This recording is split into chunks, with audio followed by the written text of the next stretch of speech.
Hey,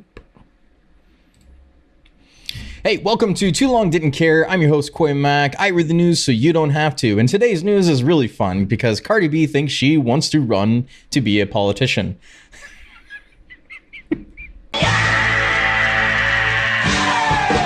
God, that's super hard to read with a straight face, but it's true. That's what it is. Everybody's reporting it from Fox News to USA Today.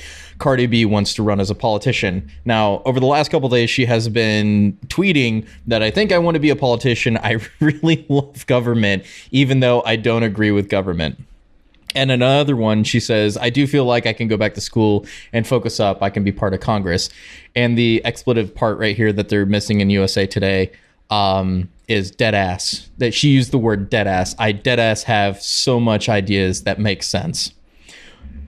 No, you probably don't. Like many politicians, they want the power. They have ideas, but they don't actually have plans or like solidified things of, real substance value. I mean, that's probably why she's going to be running as a Democrat, because she doesn't. Because, if it wasn't for her terrible music or scaring children in malls, she is drugging and robbing men that she's admitted to. So for me personally, I don't think you're going to get very far, Cardi B, because you admitted to drugging and robbing men. And kind of like the first thing they teach you in politics school is don't have skeletons in closets like drugging and robbing men.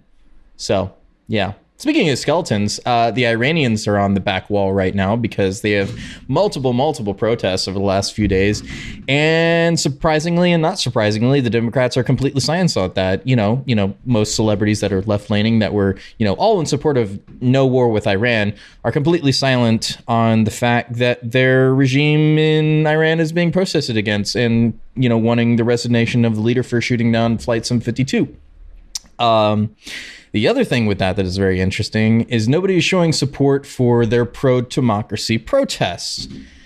And that doesn't surprise me any, not a bit. Want to know why? Because here's a alternate headline where Iranian protest crowds surround and refuse to walk on U.S. and Israeli flag.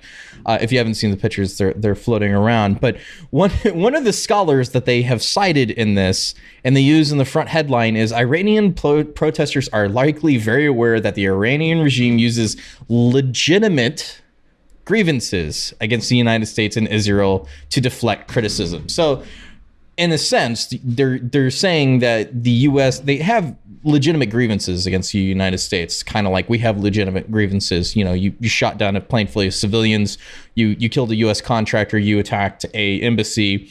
We killed one dude and nobody else. That was it. It was like bad dudes. And you've killed hundreds of service members over the years in the proxy wars between Iraq and Afghanistan. But, hey, whatever. You got your own thing you got to do. You got your own thing you got to do.